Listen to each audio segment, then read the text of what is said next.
నమస్తే అన్న, అందరికీ నమస్కారం. అమెరికా మళ్ళీ ఇరాన్ పైన దాడులు చేసిన విషయం అందరికీ తెలిసిందే.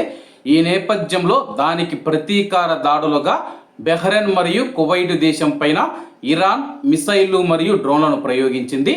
అలాగే కువైట్ మరియు బహ్రెయిన్లోని అమెరికా స్థావరాలు, మిలిటరీ స్థావరాలు ఏవైతే ఉన్నాయో వాటిని లక్ష్యం చేసుకుని దాడులు చేశామని చెప్పేసి ఇరాన్ ప్రకటించింది. కువైట్ దేశాన్ని లక్ష్యం చేసుకుని మరొకసారి వైమానిక దాడికి ప్రయత్నించినట్లు కువైట్ రక్షణ మంత్రిత్వ శాఖ ప్రకటించింది.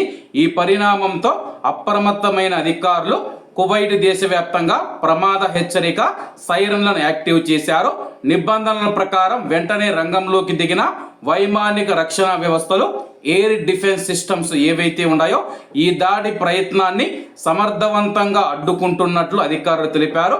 కువైట్లోని కువైటీ పౌరులు, ప్రవాసులు అందరూ భద్రతా సూచనలు ఖచ్చితంగా పాటించాలని చెప్పి జనరల్ స్టాఫ్ విడుదల చేసిన ఒక ప్రకటనలో విజ్ఞప్తి చేశారు. ప్రస్తుతం కువైట్ దేశం పైన, బహ్రెయిన్ దేశం పైన ఇరాన్ మళ్ళీ దాడులు ప్రారంభించిందనమాట.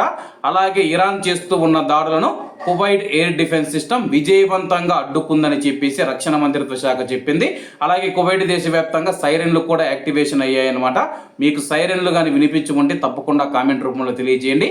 అలాగే సాధారణ ప్రజలు ఎవరూ భయపడవలసిన అవసరం లేదు, పరిస్థితి అదుపులోనే ఉందని చెప్పేసి సోషల్ మీడియాలో వచ్చే పుకార్లను ఎవరూ నమ్మవద్దని చెప్పేసి అధికారులు అయితే తెలుపుతూ ఉన్నారు. ప్రస్తుతం కువైట్లో విమాన రాకపోకలు యథాతథంగా సాగుతూ ఉన్నాయి. విమానాల గురించి కూడా ఏదైనా మీకు అప్డేట్ వస్తే నేను తప్పకుండా తెలియజేస్తాను. కాబట్టి కువైట్లో ఉన్న మన భారతీయులందరూ జాగ్రత్తగా ఉండాలని కోరుకుంటూ, అలాగే కువైట్ ప్రభుత్వ అధికారులు, కువైట్ రక్షణ మంత్రిత్వ శాఖ కానీ లేకపోతే కువైట్ ఆర్మీ కానీ చేసిన ప్రకటనలు ఏవైతే ఉన్నాయో వాటిని మాత్రమే నమ్మాలని చెప్పేసి అధికారులు స్పష్టం చేశారు. కాబట్టి అందరూ బాగుండాలి, అందులో మనం ఉండాలి. అందరికీ నమస్తే అన్న, జై హింద్.